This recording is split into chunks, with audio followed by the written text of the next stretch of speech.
Dimanche dernier, on a béni l'autel, cet autel qui nous vient de Valmorin. La forme aussi, il y a des personnes qui m'ont demandé pourquoi c'était carré au-dessus.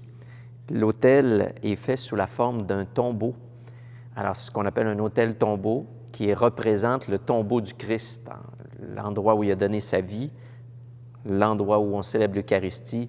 On est en lien avec le don qu'il fait à chacun de nous de sa vie au quotidien. Il donne son corps et son sang en nourriture.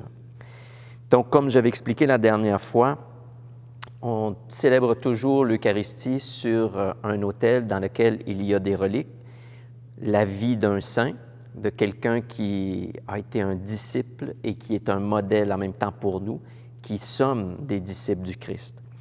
Alors, dans la pierre d'autel, on avait vu que la relique, on ne la connaît pas, et là, on ajoutait la relique de Marianne Blondin, une sainte, une bienheureuse, née dans le diocèse de Saint-Jérôme, née à Terrebonne en 1809 et décédée en 1890. Donc, Marianne Blondin est un modèle de persévérance, d'amour, de charité.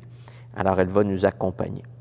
Donc, j'ai béni l'autel et on a inséré dimanche dernier la relique, mais aujourd'hui, on va la sceller en fermant l'ouverture.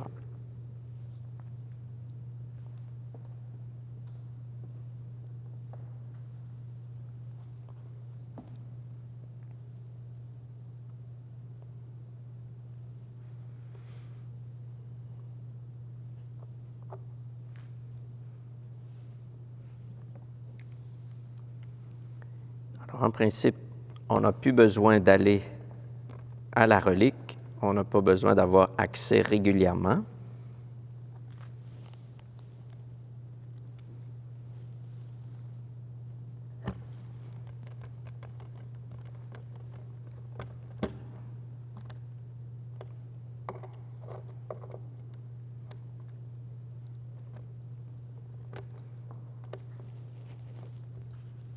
Et voilà.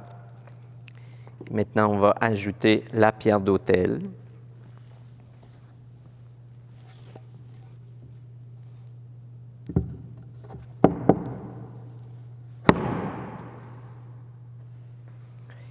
Voilà, maintenant, on n'a plus qu'à rendre grâce à Dieu pour ce bel autel, rendre grâce à Dieu encore plus du don de sa vie et des saints, des bienheureux qui ont donné la leur, qui se sont engagés. Tout comme nous avons à faire la même chose. Alors, continuez de vivre une vie dans la sainteté.